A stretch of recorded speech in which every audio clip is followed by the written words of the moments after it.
The faded sign for Exit 17 cast a long shadow across the empty highway as the sun began to rise. Detective Maya Ellison squinted at the abandoned Chevy Impala, its hazard lights still blinking rhythmically, the driver's door slightly ajar. The morning dew had settled on the windshield, but the engine was still warm. "Engine running, wallet on the seat, phone in the cup holder," Officer Denton read from his notepad, his southern drawl stretching out each syllable. "No signs of struggle. Probably just another runaway case, Detective." Maya circled the vehicle, her boots crunching on the gravel shoulder. Deshaun Carter, 26 years old, works as a youth counselor at Riverside High School, was heading to an early meeting with the school board. She paused, studying the empty driver's seat. Does that sound like someone who just walks away from his life? Denton shrugged, already turning toward his patrol car. "We'll put out the standard alert. Probably turn up in a day or two." Maya watched him leave, then turned back to the abandoned car. Something felt wrong about this scene, clinically wrong, like it had been staged. A perfect tableau of abandonment. Too perfect. The Cooper County Sheriff's Department was housed in a flat-roofed brick building that had once been a post office. Inside, the fluorescent lights buzzed overhead as Maya pinned Deshaun Carter's photograph to the incident board. "Missing persons?" Sheriff Walton grumbled as he passed by her desk, coffee mug in hand. "That's a lot of manpower for someone who's probably sleeping it off somewhere." Maya took a deep breath before responding. "He's been missing for 24 hours now, Sheriff. His mother reported it immediately, which is unusual for adult cases. And his car?" "I read the report," Walton cut her off. "What I'm asking is why you're turning this into a major case. We've got 3 unsolved B and E's and that pharmacy robbery to deal with." Maya knew what Walton wasn't saying. Deshaun Carter was young, black, and from the east side of the county. In Cooper County law enforcement's unwritten hierarchy of priorities, his disappearance barely registered. "I've already interviewed his family and colleagues," Maya said evenly.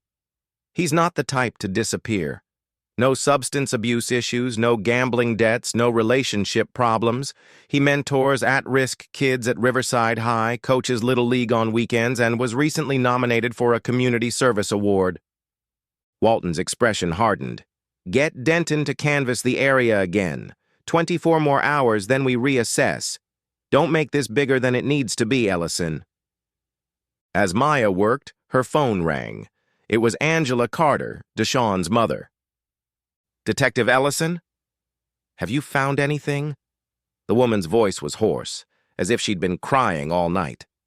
"Not yet, Mrs. Carter. I'm following every lead." Maya hesitated. "I wanted to ask, do you know if Deshaun had any connection to Clarksville?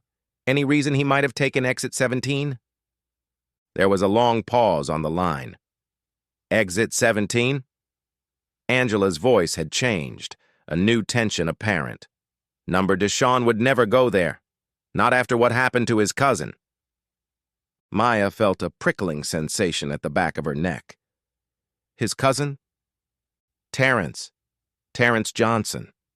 This was back in 2010. He was driving through and stopped for gas in Clarksville. Some men followed him out of town, ran him off the road near that exit." Angela's voice had dropped to a whisper. "They said it was an accident." But Terrence knew better. He was in the hospital for weeks. "Did Deshaun ever mention anyone threatening him? Anyone who might want to harm him?" "Deshaun helps troubled kids turn their lives around. Some of those kids have family members who aren't happy about it." Angela paused. "Especially when he helps them get away from bad influences." "Do you have any names?" "There was a boy last month, Jason Mercer. Deshaun helped him apply to colleges out of state. His uncle was furious, said Deshaun was interfering in family business." Angela's voice cracked. "But Deshaun just said it was the right thing to do." The next morning, Maya drove out to Riverside High School. Principal Diane Hoffman met her in the administrative office, her face tight with concern. "I understand he works specifically with at-risk students?" Maya asked, taking out her notebook. Hoffman nodded. He started a mentorship program 3 years ago. Takes kids who are on the edge, failing grades, behavioral issues, trouble at home, and gives them one-on-one support. His success rate is remarkable. Any of those kids or their families ever cause problems for him? Hoffman hesitated. There's confidentiality to consider. Mrs. Hoffman, Deshaun Carter has been missing for over 36 hours now. If there's anything that might help us find him. There was an incident 2 months ago, Hoffman relented. A student, Jason Mercer, was caught with drugs in his locker. His uncle, Craig Mercer, is well known to local law enforcement. When Deshaun helped Jason get into a program that would take him out of state, Craig came to the school. Security had to escort him out. Deshaun's workspace was small but meticulously organized. Maya scanned the desk, looking for anything out of place. A calendar showed a school board meeting scheduled for the morning Deshaun disappeared.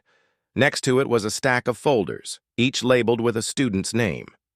Inside one folder labeled Historical Context Project, Exit 17, was a collection of newspaper clippings, all yellowed with age.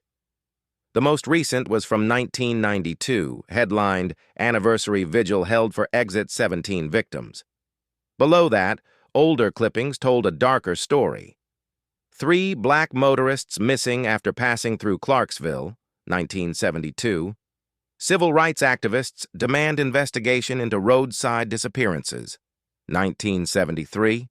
Case closed, no evidence of foul play in highway disappearances, 1974.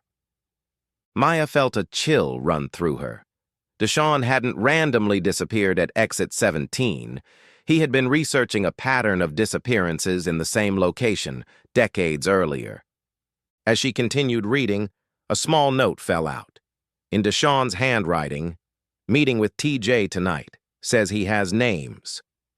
TJ Terrence Johnson, Deshaun's cousin who had been run off the road. Craig Mercer's salvage yard sprawled across 10 acres of dusty land at the edge of Cooper County. A bell jangled as Maya entered the small office. Behind a cluttered counter sat a heavy-set man in his 50s, his gray beard stained with grease. "Craig Mercer?" Maya asked. "Who's asking?" "Detective Maya Ellison, Cooper County Sheriff's Department." She placed a photograph of Deshaun on the counter. "I'm investigating the disappearance of Deshaun Carter. I understand you had a confrontation with him recently regarding your nephew, Jason." Mercer's face darkened. That man stuck his nose where it didn't belong. Filled Jason's head with nonsense about college and getting away from his toxic environment. He made air quotes with grimy fingers. "Boy's place is here, learning the family business." "Where were you 2 nights ago between midnight and 6 a.m.? Mercer laughed, a harsh sound. "Am I a suspect now? For what? Some do-gooder probably ran off with a student."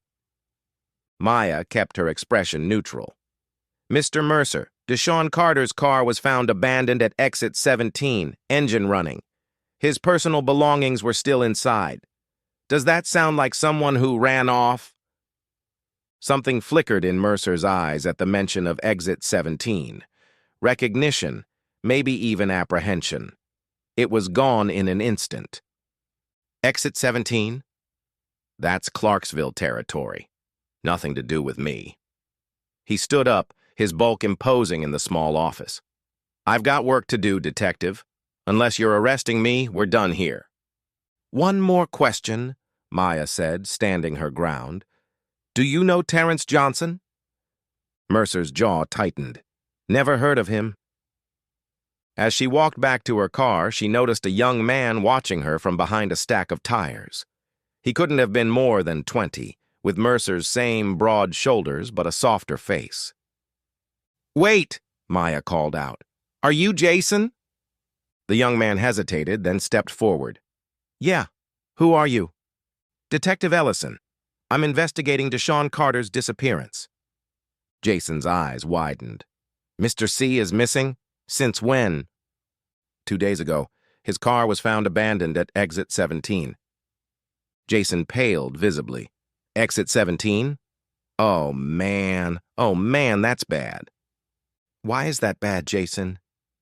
He glanced nervously toward the office. I can't talk here. My uncle ... Maya handed him her card. Call me. Anytime. Terrence Johnson lived in an apartment complex on the outskirts of Atlanta. He opened the door before she could knock, as if he'd been watching for her arrival.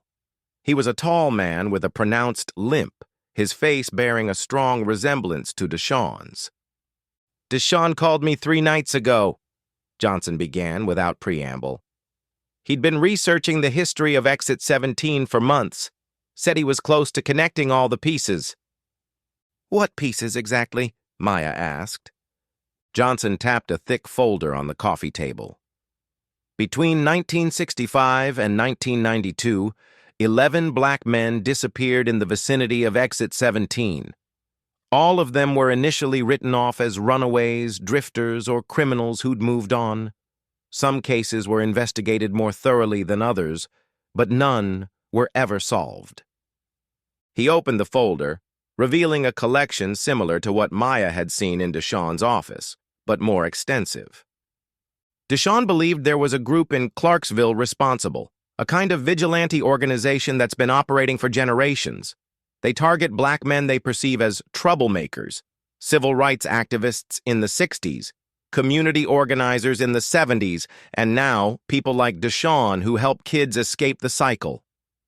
And what happened to you in 2010? Maya asked softly. Johnson's face hardened. I was passing through Clarksville, stopped for gas. A group of men followed me out of town, forced me off the road near Exit 17. They pulled me from my car, beat me nearly to death, and left me in a ditch. I only survived because a trucker spotted my wrecked car. Did you report it as an attack? Of course. But the local sheriff, Walton's predecessor, said there was no evidence of another vehicle, classified it as a single-car accident. Johnson leaned forward. I knew who they were, though. One of them called another by name during the attack. Craig Mercer. Maya felt a cold certainty settling in her stomach. Craig Mercer is part of this group? Not just part of it. According to what Deshawn found, the Mercers have been central to it for generations. They call themselves the Guardians of Clarksville. Johnson pushed a recent photograph across the table. It showed a group of men standing in front of a hunting cabin. Craig Mercer was in the center, and beside him was Sheriff Walton. Deshawn found this online from a hunting club fundraiser last year. He recognized some of the men from old newspaper photos of Clarksville town meetings in the 70s, the sons and grandsons of the original Guardians. Johnson's voice was tight with suppressed emotion. He called me the night he disappeared, said he was going to confront Walton with everything he'd found. Maya stared at the photograph. He was going to accuse the sheriff of Cooper County of being part of a racist conspiracy? He had evidence, recordings, documents, witness statements from previous victims who were too afraid to come forward before. I told him to wait, to bring it to the FBI first. He said he would, but I could tell he was angry. Deshawn always believed in confronting injustice directly. Clarksville looked like a postcard of small-town America, a neat town square with a Civil War monument at its center, brick storefronts with striped awnings. Main Street was quiet in the late morning, with only a few shoppers moving between the drugstore and the hardware store. Maya parked in front of the Clarksville diner, where Detective Larson was waiting for her. You sure about this? He asked. Walton finds out we're poking around his hometown, questioning his friends. Did you check his whereabouts? Larson nodded reluctantly. He claims he was at home all night. Wife confirms it, but his cruiser logged 30 miles that night according to the vehicle tracking system. 30 miles is about the round trip from his house to Exit 17, Maya noted. The waitress approached, her smile fading slightly when she saw Maya's badge visible on her belt. What can I get you, officers? Just coffee, Maya said. And some information if you don't mind. We're looking into a disappearance that occurred near here, at Exit 17. The waitress's hand trembled slightly as she poured the coffee. Don't know anything about that. Don't get much traffic through here since they built the interstate bypass. This would have been 2 nights ago. A young man named Deshaun Carter. The waitress shook her head firmly. Never heard of him. If you'll excuse me, I have other customers. The Clarksville Police Department consisted of a small brick building with 2 patrol cars parked outside. Inside, a single officer manned the front desk, looking up with surprise as Maya and Larson entered. "Can I help you?" he asked, his hand instinctively moving toward his belt. Maya showed her badge.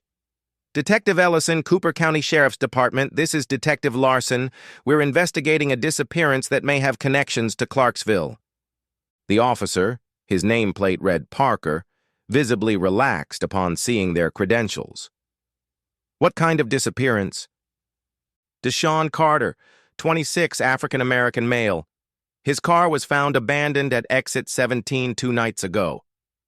Officer Parker's expression remained neutral, but his posture stiffened. "Haven't heard anything about that. Exit 17 is outside our jurisdiction anyway. That's county territory."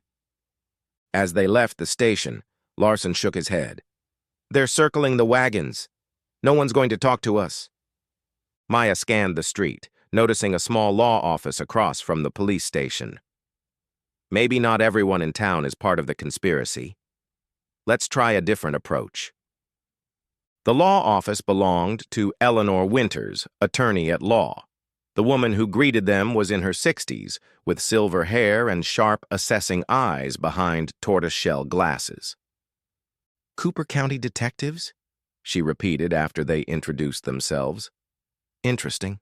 Please, sit down." "We're investigating a disappearance," Maya began. "A young man named Deshaun Carter." "At exit 17, Eleanor finished for her.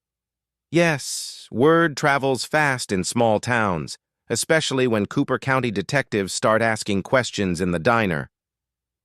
"Do you know anything about it?" Larson asked.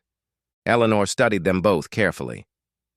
"I've lived in Clarksville all my life, detectives. I've watched this town bury its secrets decade after decade. Exit 17 has a history that most people here prefer to forget." "The Guardians of Clarksville," Maya said quietly. Eleanor's eyebrows rose. "You've done your homework." "Yes, though they haven't used that name openly in years. They began as a response to the civil rights movement. Local men who took it upon themselves to protect Clarksville from change. Over time, they evolved from public intimidation to more discreet methods." "Abduction and murder," Larson stated bluntly. Eleanor nodded grimly. "I've represented families of the victims over the years, trying to get investigations reopened. But without bodies, without witnesses willing to testify..." She spread her hands. "The legal system requires evidence." "Deshaun Carter was gathering that evidence," Maya said. "He'd compiled cases going back decades, was planning to take it to the FBI." "Then I fear for his safety," Eleanor said softly. "The Guardians have powerful members, including your Sheriff Walton. His grandfather was one of the founders." Eleanor wrote on a legal pad, then tore off the sheet and handed it to Maya. "There's a hunting cabin about 5 miles west of exit 17. It's officially owned by the Clarksville Sportsman's Club, but it's really the Guardians' meeting place. If Deshaun is still alive, he might be there." As they left the office, Maya's phone rang. It was Jason Mercer. "Detective? I saw your car in town. You need to leave Clarksville right now. My uncle and his friends know you're asking questions." "Jason, we need your help. Do you know about the hunting cabin west of exit 17? "Yeah. My uncle takes me hunting there sometimes, but I've never been inside the back room. They have meetings there, men only. Very secret." Jason's voice dropped to a whisper. "Deshaun helped me. He was the only one who ever believed I could be more than what my family wanted. If he's out there..." As Maya hung up, she noticed a truck slowly cruising past them, the driver watching intently. In the passenger seat was Craig Mercer. "Time to go," she told Larson, hurrying to their car. The forest roads west of exit 17 were poorly maintained, their unmarked turnoffs easy to miss. Maya navigated from the passenger seat, using the satellite view on her phone, while Larson focused on losing their tail. "There," she said, pointing to a narrow track nearly hidden by overgrowth. "That should connect to the fire road that leads to the cabin." The track eventually widened into a dirt road that wound deeper into the forest. After 2 miles, Maya spotted a metal gate blocking the way, a no trespassing sign prominently displayed. "This is it," she said. "We'll have to continue on foot." They parked the car behind a dense stand of trees and proceeded carefully through the underbrush, paralleling the main road. After 20 minutes of hiking, they caught their first glimpse of the cabin, a substantial log structure with a stone chimney, much larger than a typical hunting lodge. A black pickup truck was parked outside. "One person at least," Larson murmured, drawing his weapon. "How do you want to play this?" They circled around, using the forest for cover. When they reached the side of the cabin, Maya carefully raised her head to peer through the dusty glass. The interior was dimly lit, furnished with rustic wooden tables and chairs. Gun racks lined one wall, trophy heads the other. At the far end was a metal door, presumably leading to a back room. The man inside was not Craig Mercer or Sheriff Walton, but she recognized him from the hunting club photograph, one of the guardians. "I see one guard," she whispered to Larson, "but we don't know what's behind that metal door." "It's been 30 minutes since we lost those trucks. They'll be searching these roads by now. We should call for backup." Maya shook her head. "Who would we call? Walton controls dispatch." She made a quick decision. "I'm going in. Cover the front, but stay hidden." "Maya, this is insane. If Deshawn is in there, every minute counts." Before Larson could protest further, Maya moved to the back of the cabin. She found a second entrance, a simple wooden door with a padlock. Drawing her sidearm, she used the butt of her gun to break the lock, then eased the door open. She found herself in a small mudroom filled with hunting gear. Through a crack in the inner door, she could see the guard, now seated at a table cleaning a rifle. Maya took a deep breath, then pushed through the door, gun raised. "Police! Don't move!" The man froze, hands hovering above the disassembled weapon. "What the hell? Hands on your head now!" "Where is Deshawn Carter?" The guard slowly raised his hands. "I don't know what you're talking about, lady." "The metal door. What's behind it?" "Storage. Just storage." The sound of vehicles approaching cut him off. Headlights swept across the windows as multiple trucks pulled into the clearing. "Backup's here," the guard said with a smirk. "You're in a world of trouble now, detective." Maya quickly zip-tied the guard to a heavy chair, then moved to the window. 3 trucks had arrived, disgorging at least 8 men. Among them were Craig Mercer and Sheriff Walton. "Maya!"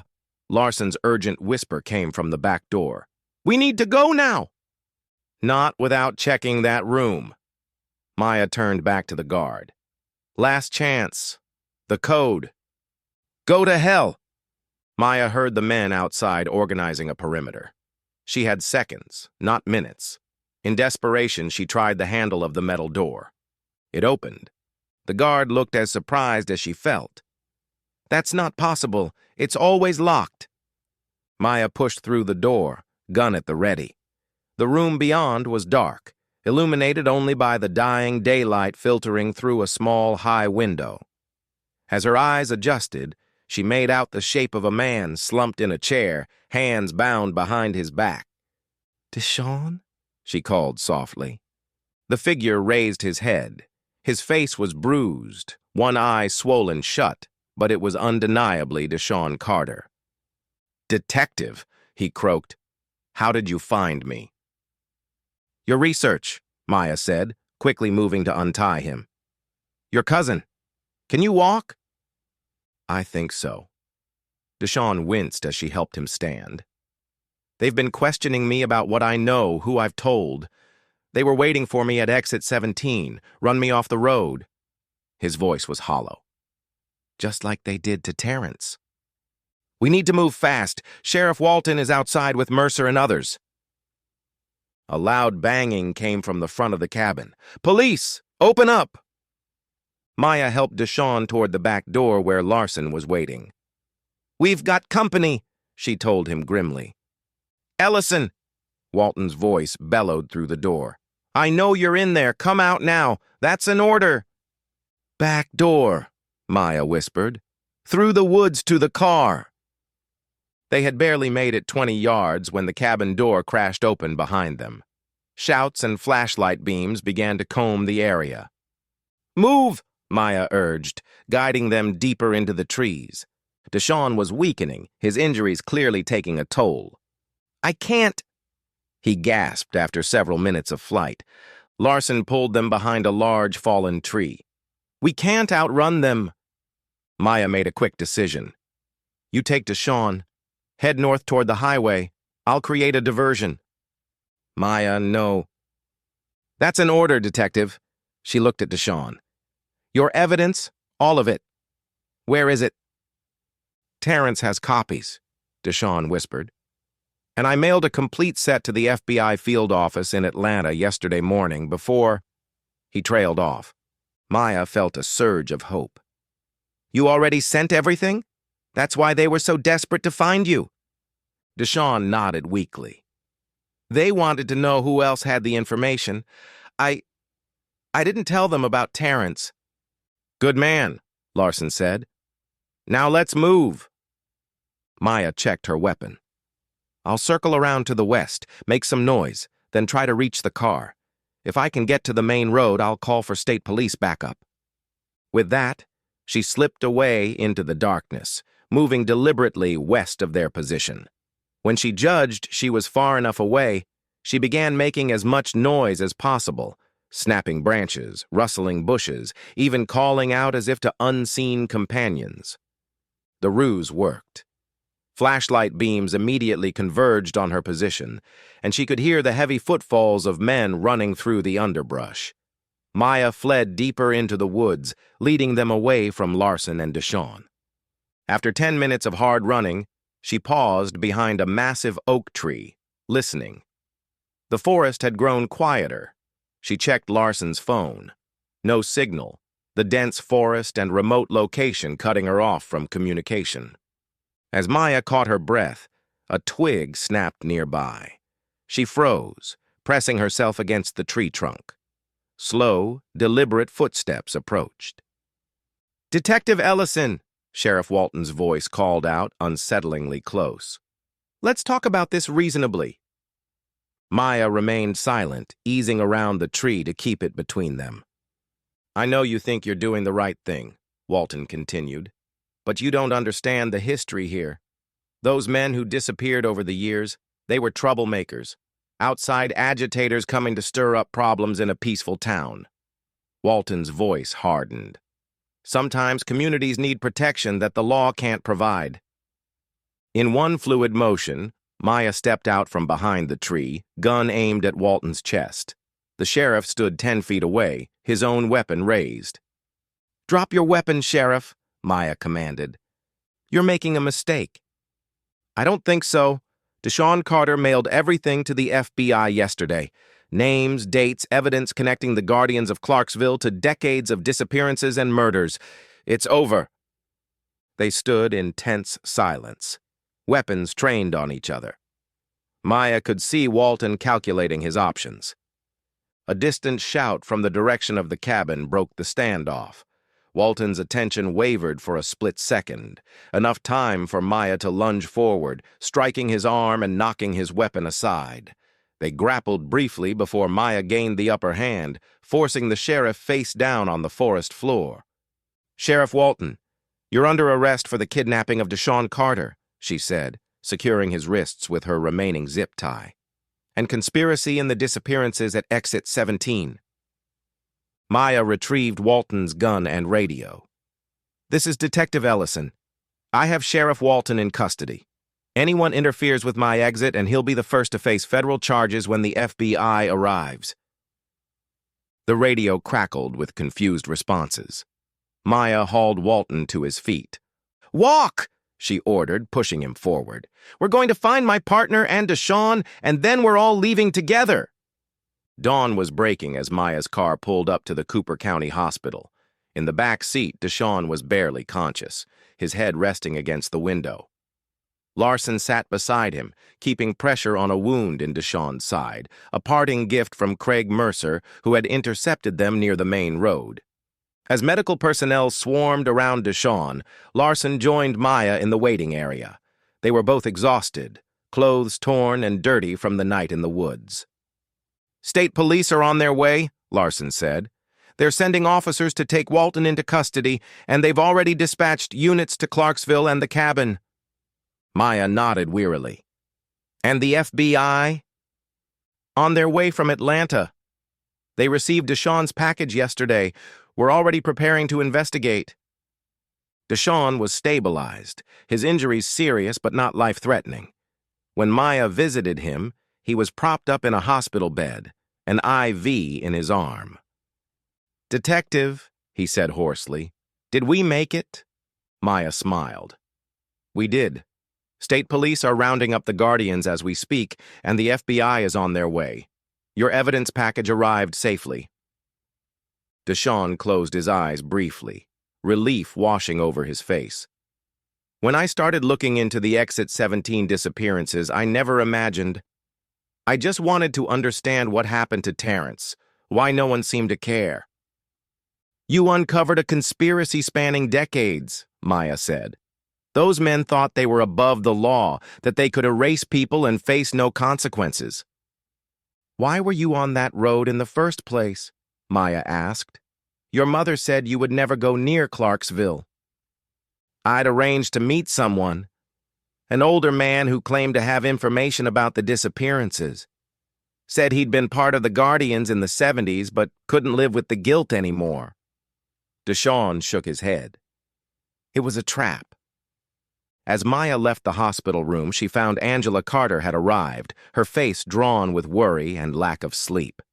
When she saw Maya, she rushed forward. "My son! Is he—" "He's going to be fine, Mrs. Carter," Maya assured her. "He's right through there.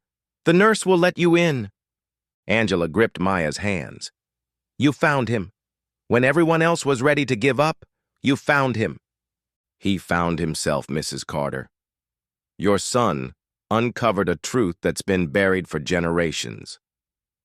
6 months later, Maya sat in the back row of the federal courthouse in Atlanta, watching as the jury filed in. The trial of Sheriff Walton and 7 other members of the Guardians of Clarksville had lasted 3 weeks, with Deshawn Carter as the star witness. His testimony, combined with the evidence he'd gathered and the confessions of 2 lower-ranking Guardians who had accepted plea deals, had painted a chilling picture of decades of organized terror. FBI forensic teams had ultimately recovered the remains of 6 victims buried in the woods near Exit 17, bringing closure to families who had spent decades wondering what had happened to their loved ones. When the jury foreman stood to read the verdict, guilty on all counts, Deshawn's shoulders straightened, as if a weight had finally been lifted.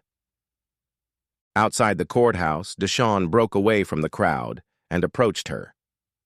"Detective Ellison, I didn't expect to see you here."